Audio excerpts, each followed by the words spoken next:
Hi welcome to జై స్వరాజ్య TV. ఇప్పుడు నేను రాత్రి జర్నలిస్ట్ మీద జరిగిన దాడి మోహన్ బాబు గారు క్షమాపణ చెప్పాలంటూ జర్నలిస్టులు అయితే వ్యతిరేక భావన వ్యక్తం చేస్తున్నారు. సో ఆ సంఘటన గురించి వారి యొక్క మాటల్లో ఏంటో అనేది మనం విందాం. ఓకే, పదండి. ఇప్పుడు సినిమా యాక్టర్ మోహన్ బాబు చేసిన దాడి నిజంగా అంటే కూడా అనైతికం, నిజంగా ఆటవికంగా వ్యవహరించినారు. ఫ్యాక్షనిస్టులకు ఒక లెక్క ఉంటుంది, రౌడీలకు గుండాలకు ఒక లెక్క ఉంటుంది.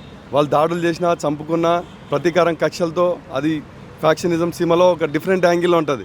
సినిమా అనుకున్నారేమో మోహన్ బాబు. మరి సమాజ సేవ కోసం, సమాజానికి పనికొచ్చే విధంగా మెరుగైన సమాజం కోసం మీడియా ప్రతినిధులు, జర్నలిస్టులు కావచ్చు, వీళ్ళు కవరేజ్కి వెళ్ళినప్పుడు వాళ్ళ సంసారం గుట్టుగా ఉండాల్సింది రోడ్డు మీదకి వచ్చింది. అయితే రోడ్డు మీదకి వచ్చిన తర్వాత పోలీస్ ఇష్యూస్ జరిగినాయి.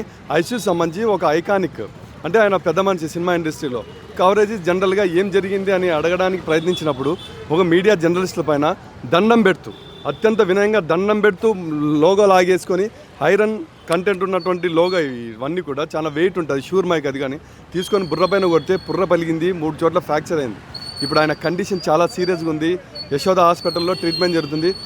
ప్రజెంట్ అయితే బాగానే కనిపిస్తుంది, కానీ ఫ్యూచర్లో దాని పరిణామాలు చిన్న సెన్సిటివ్ నరాలు ఉంటాయి. ఇక్కడ కర్త మీద కొడితే చచ్చిపోతారని చెప్తారు. చిన్నపిల్లలకి టచ్ చేయొద్దండి పెద్దవాళ్ళు చెప్తుంటారు జనరల్గా. ఆయన డైరెక్టు అంత వెయిట్ ఉన్న షూర్ మైక్ లోగోలతో ప్లాన్ ప్రకారం, అదేవిధంగా ప్లాన్ ప్రకారం వచ్చి దండం పెట్టి మరీ దాడి చేసిపోయినారు సినిమా యాక్టర్ మోహన్ బాబు. దీన్ని సారీ చెప్తే వదిలేయాల్సిన పని లేదు. ఖచ్చితంగా అతనిపైన హత్యాయత్నం కేసు 302 కేసు పెట్టాలా, ఆయనను తీసుకుపోయి లోపలేయాలా.